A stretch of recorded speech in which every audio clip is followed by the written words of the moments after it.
But even with that, she walked away from 2025 with just one Grand Slam title.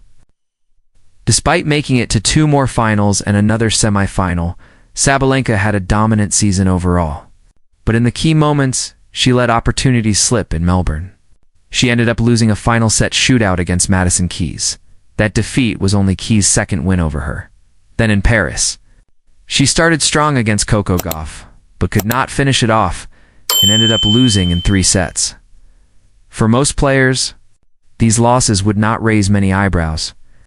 But given Sabalenka's talent level and dominance throughout the year, they were noticeable.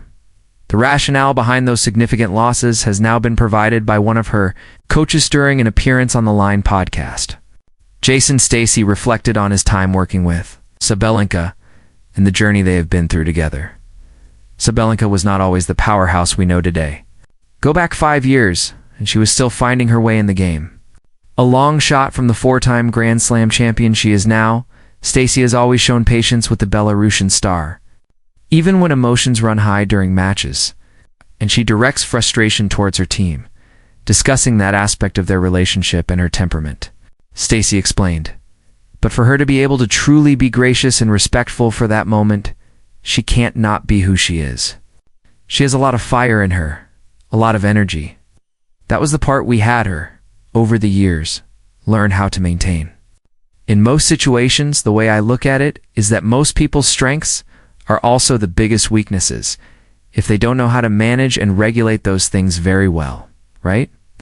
And so when you find out how to regulate yourself and understand how they work, you become more aware, then your strength will often be what gets you somewhere. But it can still also hold you back because, it'd be a weakness for lack of a better word. This comment was in reference to Sabalenka smashing her racket following this year's Australian Open final, as he went on. So it's not like a disrespectful thing. It's more like I don't want to be, holding this in, and I can't because this is who I am. She's an emotionally based sort of driven person. As long as, even when she gets upset at us or has a directed venting session or this or that, there's always been this rule, it's fine. I understand, as long as it doesn't become personal.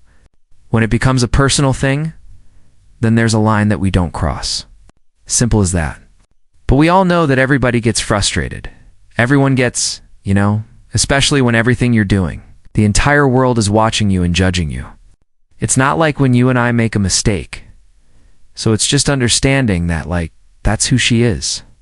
She's learned, she's mature, she's grown, But sometimes she's still going to have those moments. Even though her loss to Aryna Sabalenka at the WTA finals was hard to take, the way Sabalenka wrapped up her Grand Slam season in 2025 showed how much she is still evolving, both on and off the court.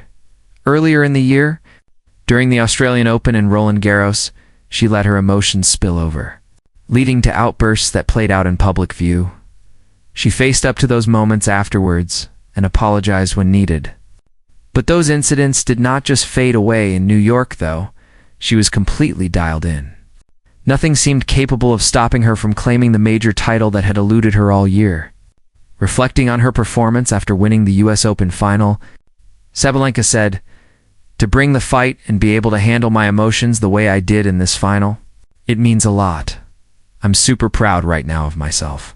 If she can maintain that same level of composure under pressure throughout next season, it could finally be a year when she matches her dominance with even more silverware."